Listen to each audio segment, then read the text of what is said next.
Alright, let's get right into it. If you're a health and safety professional and you're starting to think about that next big step in your career, well, you're in the right place. We're going to map out the entire journey to becoming a health and safety director, a role that, believe me, has completely transformed over the last few years. First things first, you've got to get the old image out of your head. We're not talking about hard hats and clipboards anymore. The modern safety director is a full-blown strategic executive. They're right there at the heart of the business, shaping huge decisions and proving that good safety isn't a cost. It's actually a massive competitive advantage. So, the real question is, are you ready to claim that seat at the table? Because that's what this is all about. Let's break down exactly what it's going to take to get you there. Okay, so first we really need to understand just how much the ground has shifted. This isn't just about getting a promotion. It's a fundamental leap from the world of day-to-day compliance into the suite. I mean, just let that sink in for a moment. The speed of this change is incredible.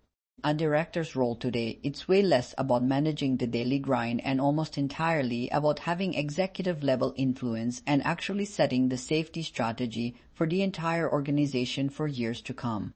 And yet, this slide just lays it all out, doesn't it? Look at these responsibilities. We're talking about building strategy, owning the whole budget, managing other suite execs. I mean, this is the language of business leadership, period. Your job is to make safety make sense and make money for the CFO and the CEO. Okay, so let's get crystal clear on the difference between where you might be right now as a manager and where you want to go. You know, they might feel like two totally different worlds, but I promise you they are connected by a single clear path. I absolutely love this analogy because it just hits the nail on the head.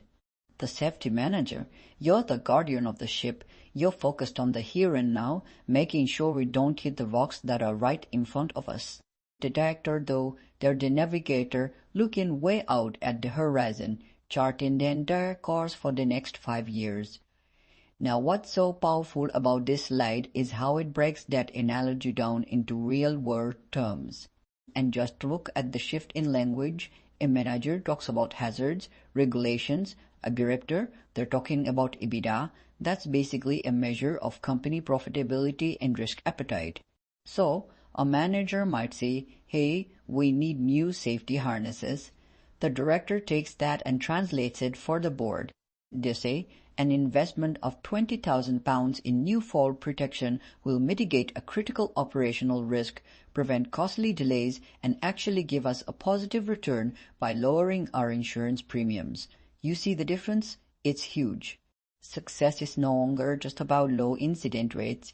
It's about making a real measurable business impact. Alright, so this brings us to the reality of the job. The immense pressure for sure, but also the incredible payoff. This is a high-stakes, high-word game. And let's be totally honest here. Is it a stressful job? In a word, yes, of course it is.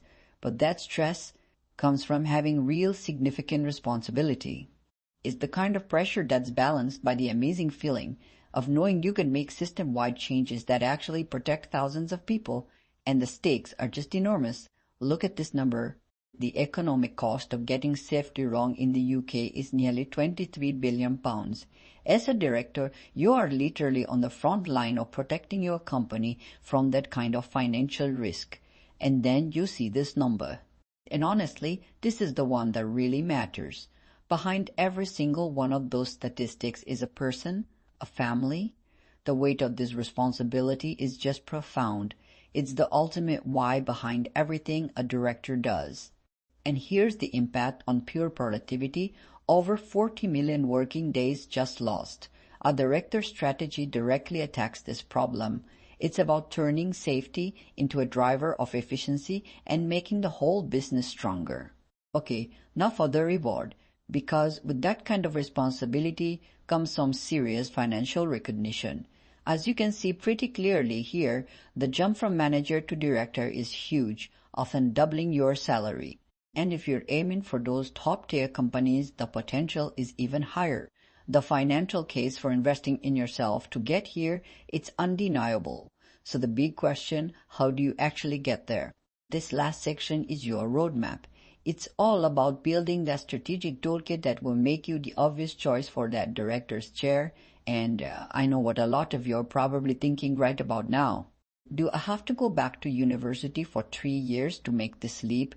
It's a great question, and the answer is a very clear yes. You absolutely can become a director without a traditional university degree. But then this is a big but. You have to be able to prove that you can think and act at a strategic level, and that is where high-level professional qualifications come in. They give you that credibility, and this right here is the game changer. The NEBOSH Level 6 Diploma is really seen as the gold standard. It's basically the same level as a full honors degree. And it's specifically designed to give you those director-level skills, things like financial analysis, building a business case, and influencing executives. It is the bridge from being an operational manager to a strategic leader. So your pathway pretty much looks like this. Step 1. You get that solid professional foundation, like becoming a chartered member with IOSH. Step 2. You build that strategic muscle with the NEBOSH Diploma. And Step 3. You're always working on your business and commercial know-how. It's a clear, straightforward progression. But luck, that qualification, that's your ticket to get into the room. To actually win the game, you need more. To really thrive at that board level, you have to develop real leadership skills. You have to understand a profit and loss statement, and you have to master the art of influence. It means you got to start thinking like a business leader, which is why reading things like the Harvard Business Review or The Economist becomes just as important as your safety journals. When you boil it all down, it really comes to this.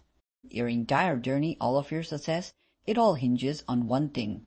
Your ability to stop talking only about technical safety and start translating that expertise into the language of the boardroom, the language of influence, risk, and strategy. So, as we wrap this up, the question I want to leave you with isn't just about what you need to know, it's about what language you need to speak. Are you ready to stop speaking the language of compliance and finally become fluent in the language of the boardroom?